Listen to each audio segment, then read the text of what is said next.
Mesdames, Messieurs, chers téléspectateurs d'Africa 24, bienvenue. Vous êtes de plus en plus nombreux à nous faire confiance un peu partout dans le monde. Merci de votre fidélité et de votre soutien. Aujourd'hui, dans cette émission, il sera question du marché unique de transport aérien africain, sujet qui s'est invité dans le 30e sommet de l'Union africaine qui s'est tenu récemment à Addis Abeba, sommet au cours duquel mission a été donnée au président Faure Gnassingbé du Togo pour la libéralisation de ce secteur. Qu'en est-il concrètement ?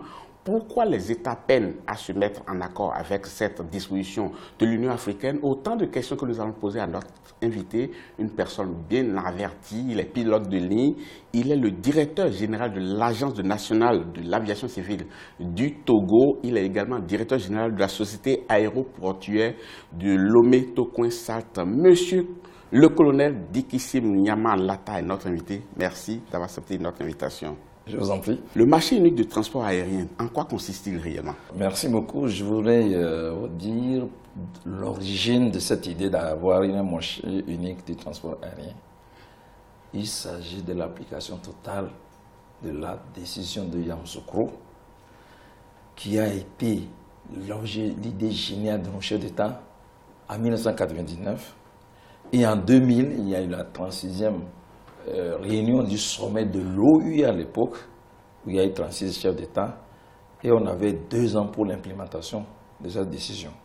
Pourquoi? C'est parce que le monde aéronautique, quand les gens sont ensemble, ils sont forts.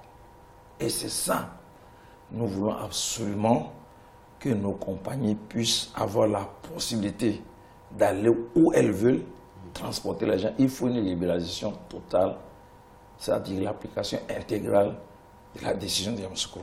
La libéralisation du marché unique de transport aérien, concrètement, comment cela se manifeste? Au fait, ce n'est pas la libéralisation du marché unique, mais plutôt libéraliser ce qui entrave cette survenue de cette nouvelle marché, de ce marché. Donc il y a des obstacles. Voilà, vous avez compris, c'est le mot même, il y a des obstacles. Vous savez, pour une compagnie qui fait du transport, pleine ou pas pleine, si elle doit consommer 2000 kilos à l'heure, elle va consommer la compagnie. Alors, qu'est-ce qui se passe? Il y a l'atermoiement, il y a certains pays qui hésitent à libéraliser, pour des raisons. C'est-à-dire que souvent, nous avons plusieurs compagnies, et quand les gens cherchent à protéger leur compagnie, donc il y a ce qu'on appelle, je donne un exemple, la 5e liberté. C'est-à-dire? Voilà, je vais vous expliquer qu'est-ce que c'est que la 5e liberté. Vous voyez, quand une compagnie A veut aller en C et qui doit passer par B, oui.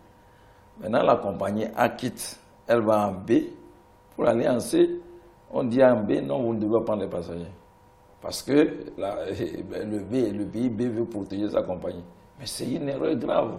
Je comprends très bien. Dès que vous arrivez au point B, oui. Il y a des passagers qui sont là, mais vous n'êtes pas autorisé à les prendre. Voilà, il faudrait que ce soit la compagnie locale qui les transporte. C'est ça. Il faut absolument que A et B aient des accords de l'application de la 5e liberté.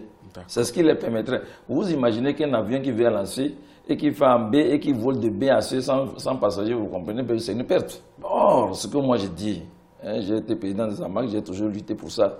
Quand une compagnie va de A à B, mais elle paie des taxes, elle paie des redevances. C'est une erreur de vouloir croire que quand on empêche l'autre compagnie de prendre, on protège votre compagnie. Non, il y a ce qu'on appelle la libre concurrence. C'est-à-dire celui qui offre le meilleur, les services à des coûts bas.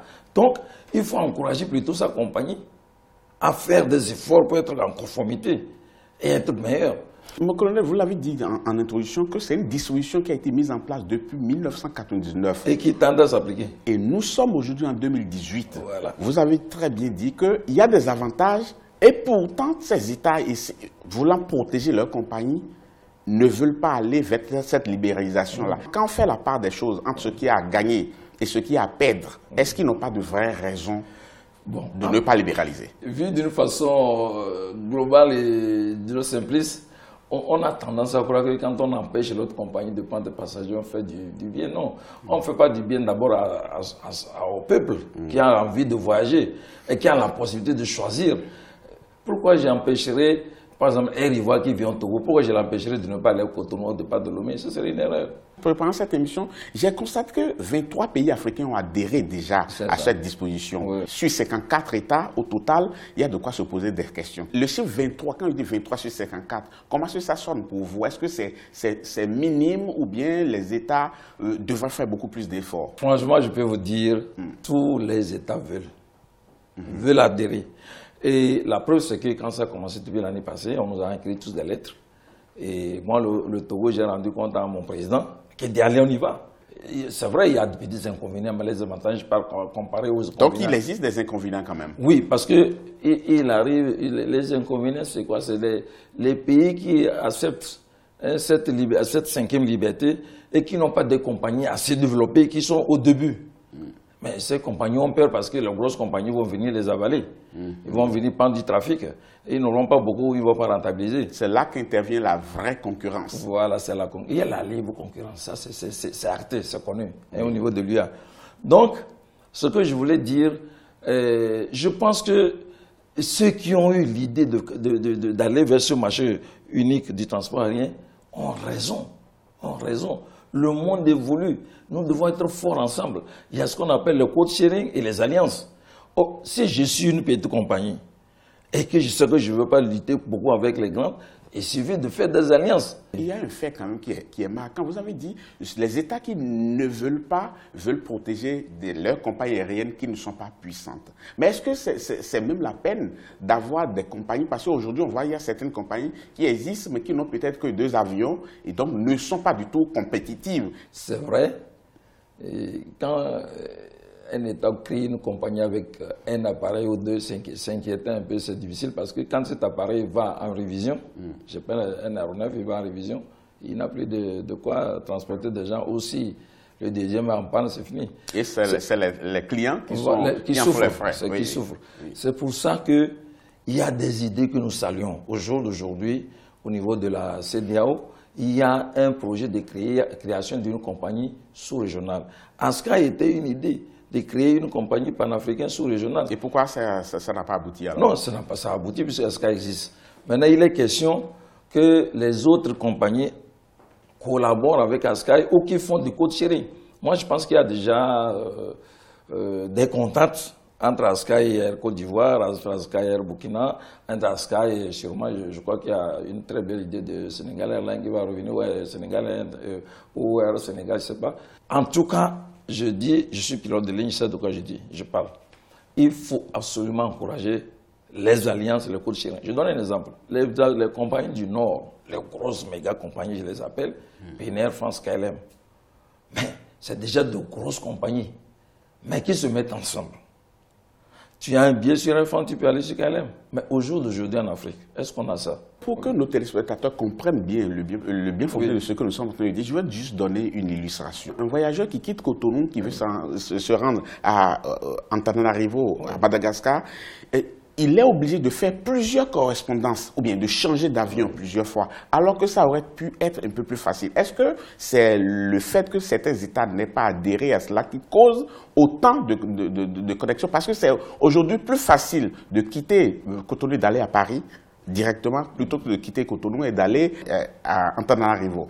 Ça, c'est une très belle question. Je vais vous dire qui appelle beaucoup de réflexions.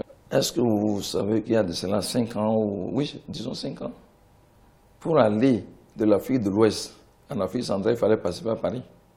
Exactement. C'est pas normal. Je vais vous donner un exemple. Lomé-Malabo, 1h20 de vol. J'ai fait ce vol. Il y avait une réunion à Seknan. J'étais le pilote. On a ramené tous à Lomé pour y aller. Vous savez qu'est-ce qui se passait? Il y avait d'autres qui devaient quitter leur pays, passer par le Maroc, et du Maroc repasser, aller là-bas. Par exemple, Lomé, je pars au Maroc, j'ai 4-5 heures de vol, et après j'ai 7 heures pour y aller. Alors que de Lomé à Malabo, j'ai 1h20. C'est ça.